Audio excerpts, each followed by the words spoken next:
গভীর রাত, খুব আরামেই ঘুমোচ্ছেন আপনি। সময়টাও ঘুমের। আচমকাই কানের কাছে বেজে উঠল পুরনো এক সুর। গাঢ় ঘুমের জগৎ থেকে ছিটকে পড়েই আপনি টের পেলেন সুরটা আপনার ভীষণ চেনা। এক নাগারে কিছু একটা ভনভন করেই যাচ্ছে কানের কাছে। এই সুরেই আপনার ঘুম উধাও। আজ আমরা এই ভনভন শব্দের পেছনের রহস্যের জানালা খুলে দেব।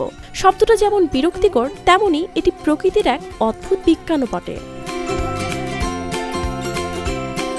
গবেষণা বলছে মশার এই ভনভন শব্দ কিন্তু তাদের মুখ বা গলা থেকে আসছে না, বরং এটি তাদের ডানার গতির ফলে তৈরি।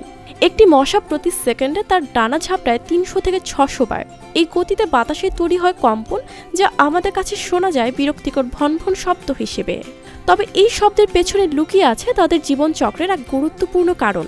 গবেষণায় জানা গিয়েছে মশারা এই শব্দ ব্যবহার করে নিজেদের সঙ্গী খুঁজে নেয়। পুরুষ মশা ও স্ত্রী মশার ডানার কম্পনের ফ্রিকোয়েন্সি আলাদা। স্ত্রী মশার ডানার কম্পন ধীর গতির, যা পুরুষ মশাদের আকৃষ্ট করে। এছাড়া 250-টিরও বেশি ডিজাইন অপশন নিয়ে ওয়ালটন স্মার্ট ফ্রিজ, বোঝে আপনার প্রয়োজন। প্রতিটি মশার প্রজাতির ভনভন শব্দের ধরন আলাদা, ঠিক যেন একটি অদ্ভুত মশার ভাষা। তারপরে প্রশ্ন আসে, সঙ্গী খোঁজার কারণেই হোক বা ডানা ঝাপটানোর শব্দই হোক, মানুষ কেন এই শব্দ এতটা তীব্রভাবে শোনে? বিভিন্ন গবেষণা প্রতিষ্ঠান যেমন প্রিন্সটন বিশ্ববিদ্যালয় ও সিটিসি মশার শব্দ ও আচরণ নিয়ে বিস্তর গবেষণা করেছে।